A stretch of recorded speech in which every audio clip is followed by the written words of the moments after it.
कहीं ना कहीं इसको मैं गोदी मीडिया बोलूंगा कि जो मीडिया पूरी सच्चाई किसी को दिखाती ही नहीं है। गोदी मीडिया तो सर वो ही ना जो एक तरफ से बात करे। नहीं सर, देखिए तो दोनों तरफ से बात मैंने आपके लिए तो गोदी मीडिया नहीं कहा, मैंने कहा कि आप यूट्यूब से हैं या आपका पर्सनल कोई चैनल है, फेसबुक चैनल तो न्यूज पेपर है सर। चलिए बहुत अच्छी खबर दिखाते हैं, सच्ची दिखता है कि संगम विहार विधानसभा में जो भी नाली रोड के कार्य रुके हुए हैं उसका कारण क्या है? सामने आते पूरा होते होते मेरे ख्याल से 5 से 10 साल भी तो लग गए। देखिए 5-10 साल अगर देखेंगे आप, वहाँ के एमएलए दिनेश मोहनिया जी हैं जो लोकप्रिय विधायकों में भी कहे जाते हैं। रतिया मार्ग का रोड बनते बनते 5 से 10 साल बीत गए। पहले वो 8 नंबर तक बना, फिर उसके बाद 12 तक पहुंचा, फिर उसके बाद 15 तक पहुंचा। आज वो पीपल चौक से पहले ही जो KSK स्कूल है वहां तक बना है, उसके आगे का कार्य अभी भी रुका। दिनेश मोहनिया जी संगम विहार में रहते हैं या कहीं बाहर? नहीं जनाब, इसके लिए थोड़ा मैं बता रहा हूँ ना कि मुझे लंबा थोड़ा सा संगम विहार विधानसभा से ही है सर। आज लेबर क्लास के बारे में किसने सोचा? केजरीवाल जी ने। ऑटो क्लास के बारे में क्या सोचा सर? दिल्ली से A to Z सारी कंपनियां दिल्ली से बाहर जा चुकी हैं, फरीदाबाद नोएडा की तरफ रुख कर चुकी हैं। अगर केजरीवाल जी जो भत्ता बढ़ाने का उन्होंने कदम उठाया था, अगर वो नहीं उठाते तो शायद दिल्ली की जनता को फरीदाबाद नोएडा गुड़गांव जाने की जरूरत ही नहीं पड़ती। नमस्कार, NCR समाचार में आपका स्वागत है। आज हम दिल्ली के संगम विहार विधानसभा में और हम बात करेंगे संजय बिदुड़ी जी से, जो दक्षिणी दिल्ली OBC मोर्चा के उपाध्यक्ष भी हैं। हम जानना चाहते हैं कि संगम विहार विधानसभा में जो भी नाली रोड के कार्य रुके हुए हैं उसका कारण क्या है? देखिए कारण कुछ भी नहीं है। संगम विहार में मुझे नहीं लगता कोई अभी काम बचा हुआ है। जैसा कि आप बोल रहे हैं कि नाली वगैरह काम रुका हुआ है, तो वहाँ पे ऑलरेडी हमारे 2 पार्षद बहुत अच्छा काम कर रहे हैं।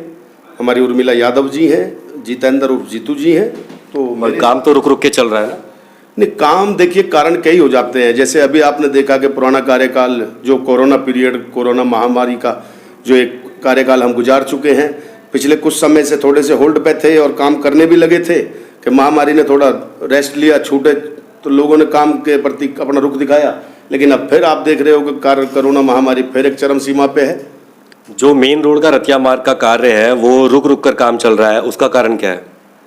देखिए कारण कुछ नहीं है, उसमें ऐसा है अभी कोर्ट का डिसीजन आना बाकी है। जैसा कि आपने देखा है कि सारा रोड ऑलरेडी पूरा हो चुका है और लगभग जो अभी सामने आते पूरा होते होते मेरे ख्याल से 5 से 10 साल भी तो लग गए।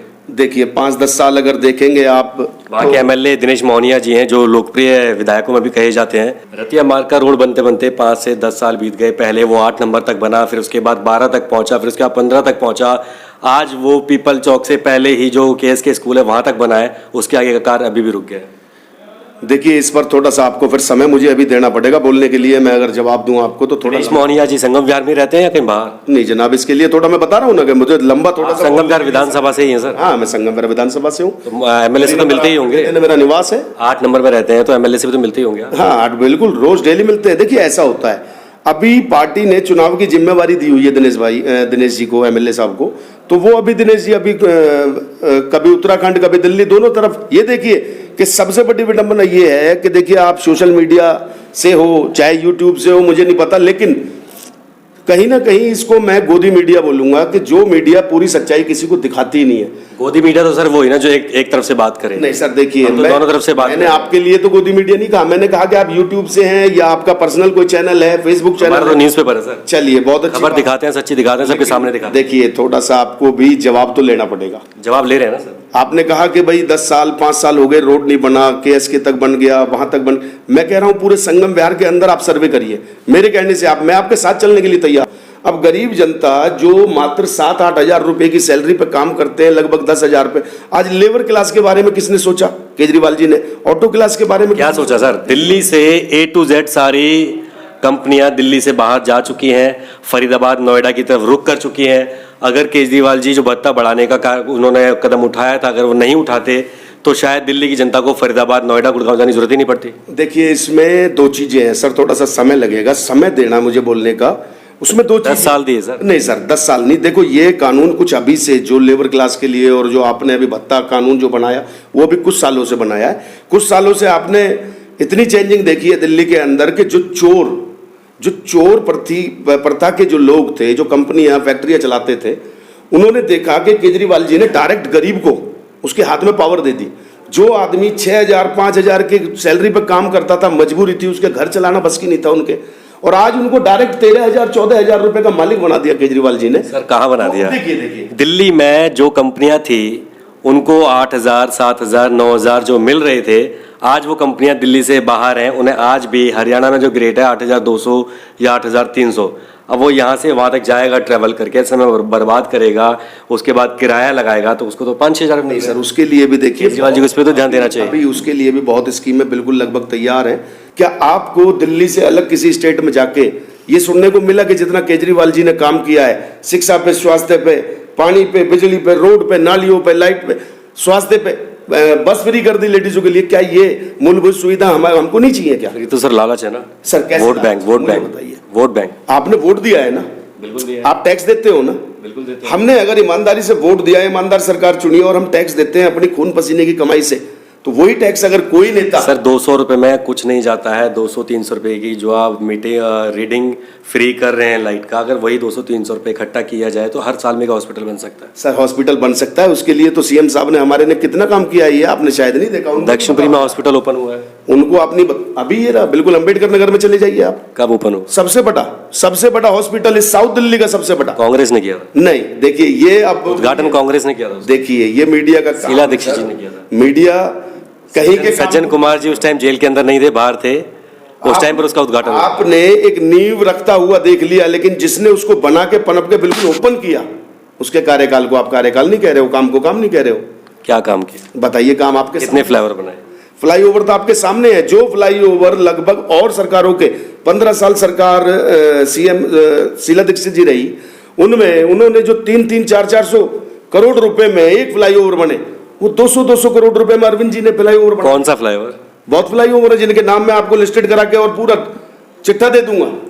जो वजीराबाद से पहले जो फ्लाईओवर बना है, ब्रिज जिसके ऊपर एक टावर भी लगा दिया है, जिसका शायद एक सिग्नेचर ब्रिज जिसमें एक टावर लगा के लिफ्ट भी लगाई गई है, वो हाँ क्या उसके लिए भी ये कहोगे कि वो कांग्रेस की देन थी? वो स्टार्ट तो पहले ही हो गया था। नहीं, देखिए स्टार्ट करना और उसको पूर्ण रूप से तैयार करके जनता के सुपुर्द कर देना, नक्शा तो पहले ही पास था। नहीं, देखिए नक्शा तो आज आप भी बना दो, आप मेरा इंटरव्यू कर रहे हो, उसी नक्शे पे काम हुआ है। इंटरव्यू के बाद आप भी कहीं ना कहीं और जाओगे, बिल्कुल। फिर तो ये नक्शा बनाना एक अलग चीज है, उसको पूर्ण रूप से बना के जनता के सपुर्द कर देना। कांग्रेस ने तो सिर्फ एक उसका एस्टिमेट दिया था कि इतने रुपए तक हम बना सकते हैं, मगर जब खत्म होता पता तो तब चलता ना कितने रुपए खर्च हुए। सर अगर आप लोगों ने उसके एस्टिमेट को पकड़ लिया। देखिए इस खर्चे को अगर आप बार बार इस खर्चे के ऊपर बात करोगे तो ये मंथन आपको भी पता है, लेकिन आप सच कबूल कर नहीं सकते, क्योंकि मैंने कहा कि गोदी मीडिया हम तो सच ही बोल रहे हैं, सच कभी दिखा नहीं सकती। सच दिखाएंगे। देखिए मैं आपको ये नहीं, आप सच बोलने की हिम्मत रखिए, हम सच दिखाएंगे। नहीं, हम पूरा सच बोल रहे हैं। आपने मुझे एक बात बता दीजिए कि सीएम को अगर जनता ने, दिल्ली की जनता 2 करोड़ जनता ने तीसरी बार अपने नेता के रूप में चुना है, तो कोई तो कारण होंगे। संगम विहार से दिनेश मोहनिया जी जो विधायक हैं, उन्होंने क्या क्या कदम उठाए कोरोना को लेकर संगम विहार में? देखिए कोरोना के लिए सबसे पहले देखिए दिनेश जी जो अपनी तरफ से कर रहे हैं वो तो कर ही रहे हैं, लेकिन हमें खुद भी जागरूक होना पड़ेगा। दिनेश जी ने अपनी टीम को बिल्कुल सख्त निर्देश दिए हुए हैं, जिनमें मैं भी हूँ, हमारे पार्षदगण हैं, हमारे जो और कार्यकर्तागण हैं, सबको कि जनता को जागरूक करा जाए। जनता तक जो भी हमारी तरफ से, जो सरकार की तरफ से अभी आनी शुरू होंगी जैसे सुविधाएं, वो पहुंचाई जाएं, वो हम बखूबी आपके बीच में होंगे। तो हम संगम विहार में इलेक्शन होते हैं, संगम विहार में जगह जगह पर पोस्टर लग जाते हैं, दिनेश मोहनिया चोर है। पिछले इलेक्शन में हमने देखे कई पोस्टर। मैंने क्या कहा अभी कि मैं अभी कुछ देर पहले से भी बता रहा हूँ आपको, ये तो विपक्ष का काम है जी। अब आप विपक्ष में बैठे हो तो कुछ तो कारनामा करना पड़ेगा। विपक्ष का काम है ना आवाज उठाना। है जी, विपक्ष का काम है ना आवाज उठाना। तो आवाज वो ऐसे ना उठाए ना। अब जनता के बीच में जाके पूछोगे तो आपको पता चलेगा, जनता ने तीसरी बार उनको प्रतिनिधि चुन के भेजा है। अरविंद केजरीवाल ने आवाज कैसे उठाई? अगर वो अरविंद केजरीवाल जी ने साफ साफ कहा था कि कांग्रेस पार्टी चोर है, इतना खा गई, 70 साल में देश बर्बाद किया, मुझे जीताओ, मैं यही फैसिलिटीज दूंगा। नहीं, अरविंद जी ने हमेशा वो मुद्दे उठाए, आपने नोटिस किया होगा। अरविंद जी ने टारगेट किया तो बड़ी मछलियां जो बैठी हैं, जो नीचे से खोखला कर रही हैं जमीन को, रॉबर्ट वाड्रा जी हुए, राहुल गांधी जी हुए, प्रियंका गांधी जी हुई, सोनिया गांधी जी हुई, या और जितनी बड़ी बड़ी मछलियां हैं, मैं नाम देखिए, अंबानी अडानी तो सबसे ऊपर रहते हैं। वो तो अब तुम्हें भी पता है कि केंद्र शासित सरकार को चला कौन रहा है, तो उनके लिए बोलना भी बहुत बड़ी बात है। ये अरविंद जी ने सिखाया है। हम जैसे, आप जैसे बहुत जो यंगस्टर अभी देश को चलाने के लिए आगे इस राजनीति में सक्रिय होना चाहते हैं, या अच्छे जो महाअनुभव बैठे हुए हैं, जिनकी सोच बहुत कुछ करना चाहती है अपने क्षेत्र के लिए, अपने एरिया, अपने विधानसभा के लिए, वार्ड के लिए, या फिर देश के लिए, तो अरविंद जी ने एक ऐसा रास्ता बता दिया है कि आप ऐसे करोगे, इतनी सच्चाई से और कर्मठता से काम करोगे तो आप भी कहीं तक पहुंच सकते हो।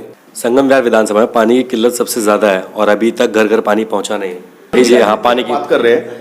मैं पिछले 20-25 साल का इतिहास उठाकर दे सकता हूं आपको। मेरी जीवनी, मेरी पैदाइश स्थल ही है ये। यही मेरा परिवार, यही मेरे परिवार ने इस संगम विहार को जन्म दिया, संगम विहार को काटा है और मेरे पूर्वज यहीं से हैं, गांव तुगलकाबाद, और यहां से मेरे पूर्वजों ने अपनी जीवन स्थली शुरू की है। तो मैं ये ज्यादा बता सकता हूं कि संगम विहार का कोना कोना कहां से उठा है, कब उठा है। तो मैं पिछले 20-25-30 साल तक का इतिहास बता सकता हूं आपको कि यहां राजनीति टोटल पानी पे थी।